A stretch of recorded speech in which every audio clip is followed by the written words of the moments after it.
నరేంద్ర మోడీ 10 ఏళ్ల నుంచి మనం చూడలేదా? నరేంద్ర మోడీ కదా ప్రధానమంత్రి.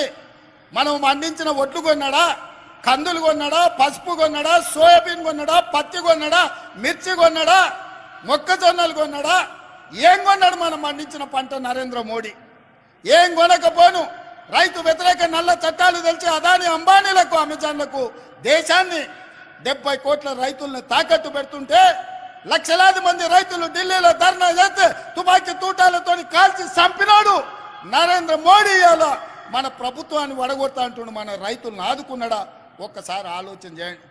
ఇవాళ సందెట్ల సడేమియాలాక బీజేపీ ఒకటి బయలుదేరాడు మాకోసారి ఈయనని. ఏందా మీకోసారి ఇయ్యనికే? 10 ఏళ్ళు మీ నరేంద్ర మోడీ ప్రధానమంత్రి కాదా? 10 ఏళ్ళు ఏం పొడిచిండ్రు మీరు? రైతు ఆదాయం రెండింతలు చేస్తా అన్నారు, ఉన్న దివాలా తీపించింది. ఇవాళ రైతులు చచ్చిపోతున్నారు. పేద ప్రతి వాడికి 2022 వరకు అందరికి ఇల్లు ఇస్తున్నారు. ఇవాళ ఇండ్లు లేక గుడిసెలలో బతుకుతున్నారు.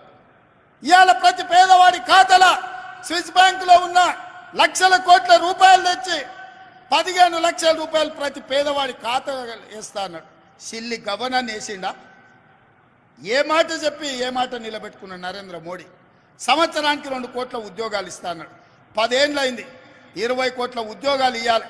ఒకవేళ 20 కోట్ల ఉద్యోగాలు నరేంద్ర మోడీ ఇస్తే నా తెలంగాణకు 70 లక్షల ఉద్యోగాలు వస్తాయి. 30 లక్షల మంది నిరుద్యోగ యువకులు నమోదు చేయించుకొని రోడ్ల మీద తిరుగుతున్నారు. ఒక్కనికన్నా ఉద్యోగం ఇచ్చిండా నరేంద్ర మోడీ? ఇవాళ అమిత్ షా వచ్చిండంట. ఏం చేస్తావా తెలంగాణను? దోపిడీ చేస్తావా? తెలంగాణలో నీకు ఓట్లు వేయాలన్నా ఏంటి చేయాలి? పార్లమెంట్లో మీ నరేంద్ర మోడీ తలుపులు మూసి తెలంగాణ